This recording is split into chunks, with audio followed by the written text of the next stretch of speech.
Number 22, give the equation of the parent function, list the transformations, and graph.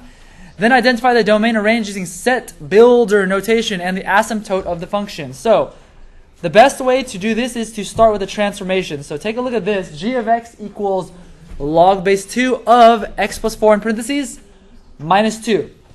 Alright, so what are the transformations that you see in this equation? Plus 4, which is 4 units left. That's left 4 units. left. Yeah. We're doing 22. Left 4, right. That's the first one. Now, what is the other transformation you see in this equation? Down 2, that's right.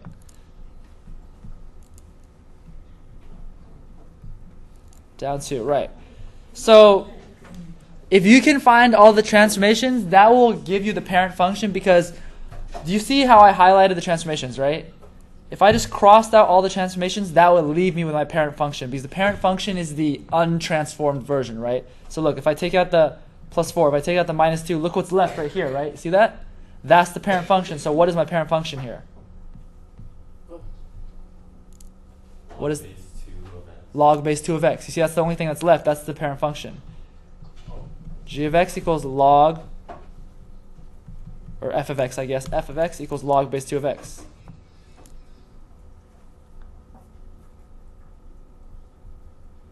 So that's the parent. Alright, so we want to graph this function, right? But you don't know any of the points for log base 2 of x, right? So what are we going to do here to find points? Switch it into exponential. That's only part of the steps. What are you actually trying to do? Have it the inverse. Right, find the inverse, right. So we take the parent function, which was log base 2 of x, right? Log base 2, let me write it on the left side actually.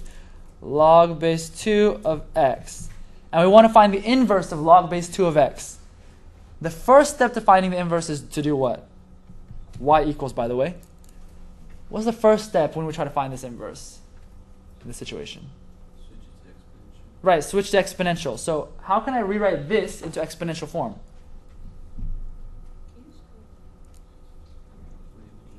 Hang on. I'll scroll at the end. What is this in exponential form? You got to know how to do this because that's many questions like this. It'd be 2 to the power of x. No, which one is it? To the y to the y. equals X. x, right. That is switching form right there. 2 to the power of y equals x. The hint is that the base is 2, right? So you know the base is going to be 2. And the exponent is on the other side of the equal sign. Okay, and then now we need to get the inverse. So what do I have to do? Switch the x and the y, so it ends up being what? 2 to the power of x equals 1. Right, 2 to the power of x equals y, or y equals 2 to the power of x, right? So we're going to use this, y equals 2 to the power of x, to help us find some values. So we have x, and how do I find my y values? Oh, the 2 to the power of x. To the power of x. Right, that's this right here, right? All right, so what values are we going to use for x?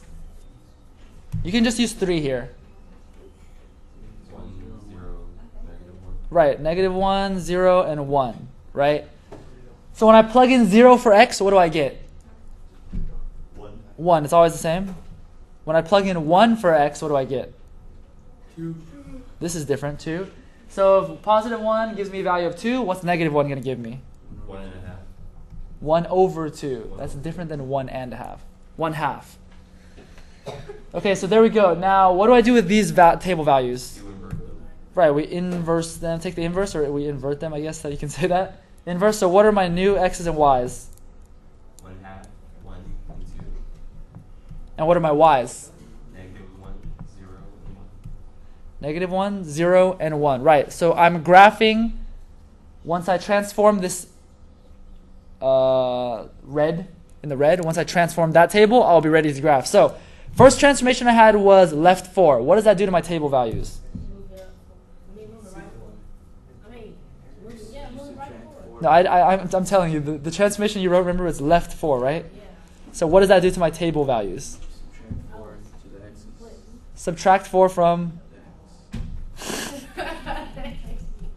Subtract 4 from the x. So what's 1/2 minus 4?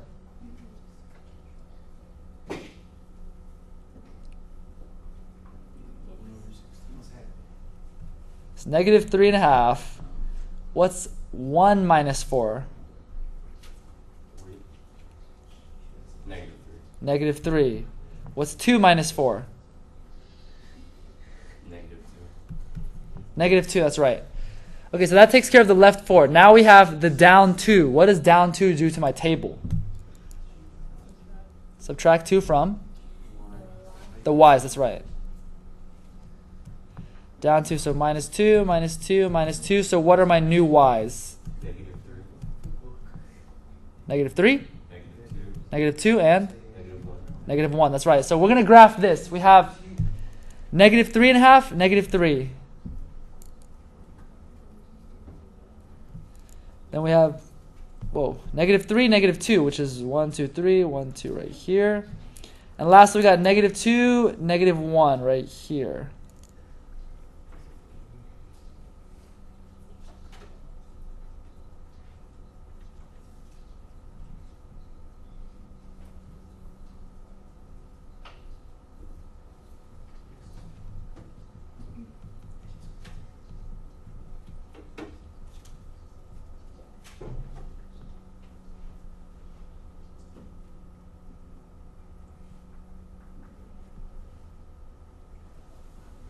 All right.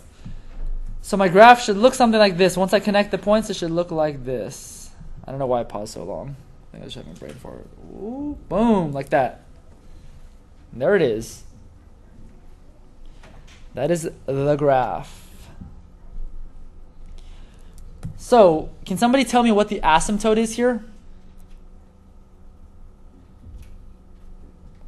What's the asymptote going to be? What did you say? Y equals negative 4. This is y equals negative 4. X equals negative 4, that's right.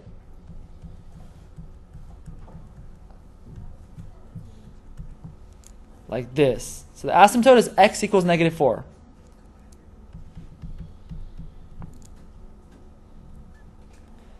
Alright, so what is the domain? We've got to write it in set builder. What's the domain? How do I write this in set builder?